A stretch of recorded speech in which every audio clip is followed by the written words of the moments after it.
Episode. Her Royal Highness Princess Leonor faces a choice between love and duty. A princess is expected to obey. But what if her heart says otherwise? What if love itself becomes the greatest rebellion? Princess Leonor of Spain, heir to the throne, symbol of a nation's future. From the moment of her birth, her destiny seemed clear: duty, tradition, monarchy. But beneath the crown lies a young woman. One with dreams, emotions, and a heart that refuses to be silenced. And now, whispers fill the royal corridors. She stands at a crossroads. A choice between love and duty. Imagine the weight. On one side, the crown of Spain, centuries of history, a people who see her as the embodiment of continuity. On the other, a private desire, a man whose presence shakes her soul, who makes her feel seen not as a princess, but as Leonor, the young woman longing for freedom. Could she risk everything? Could she defy a kingdom for the sake of her heart? To understand this dilemma, we must travel back. Leonor was born in 2005, the first child of King Felipe VI and Queen Letizia. From her earliest days, every step was documented, every gesture dissected. The world saw the uniform, the ceremonies, the speeches. But what the world rarely saw were the long nights of study, the silent tears of pressure, and the burden of being first in line to the throne. She is the first Spanish queen to be in centuries, and with that comes history's unrelenting gaze. Her education was not ordinary. Military training, strict protocols, the shaping of a monarch in the making. But where there is discipline, there is also desire.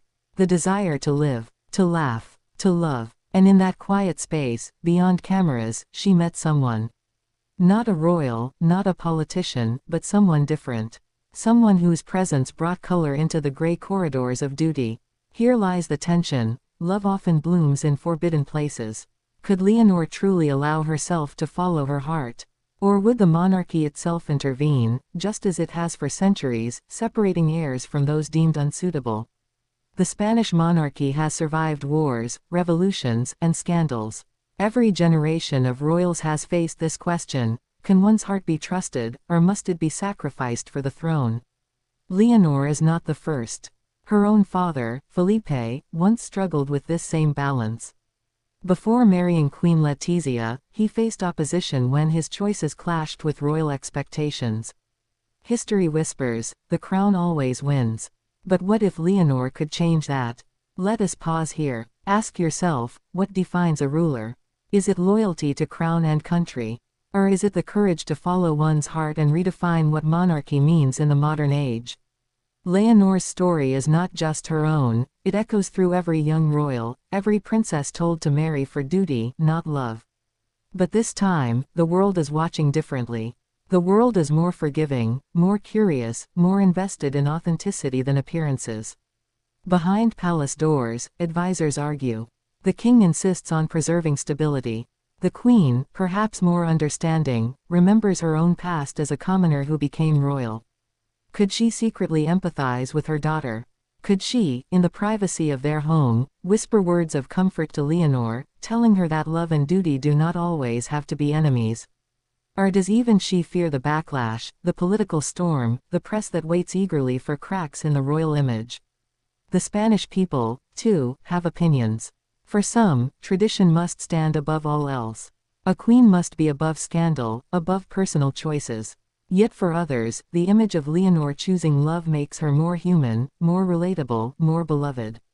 Could it be that by following her heart, she strengthens the very monarchy she was told she might weaken? Every glance between Leonor and her rumored love carries meaning. Every silence in public events sparks speculation. The media circles endlessly. Is this the beginning of Spain's most romantic royal story, or the seeds of a crisis? Each time she steps out, the world wonders, will she reveal her heart? Or will she bury it beneath duty? And so the curiosity deepens. If she chooses love, what will the palace do? Would the royal family accept him, integrate him, rewrite the narrative of what a queen can be? Or would they resist, forcing Leonor into an impossible choice: abandon him, or abandon the crown? If she chooses duty, can she truly bury her feelings? Can she smile in ceremonies while her heart aches for what was lost? Can a queen be both sovereign and woman at once?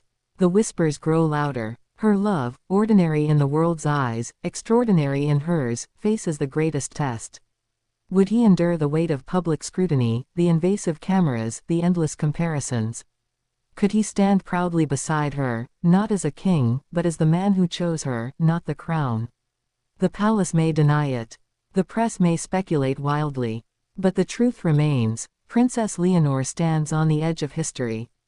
Every choice she makes now will shape not only her reign but the monarchy itself. Will she follow centuries of tradition, or write a new chapter where love and duty can coexist? Picture the scene: Leonor, walking alone in the palace gardens. The air is cool, the world is silent, she knows what is expected. But her heart whispers louder. Love, or duty, crown, or freedom, legacy, or authenticity. For 45 minutes we have walked through her world, her childhood, her education, her love, her dilemma. And still, one question lingers: when history remembers Princess Leonor, will it remember her as the queen who sacrificed her heart for her people, or as the queen who redefined monarchy by choosing both heart and crown? Her choice is not yet revealed. The story is still unfolding.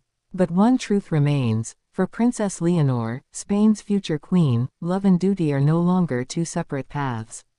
They are the crossroads on which her destiny waits. And the world is watching.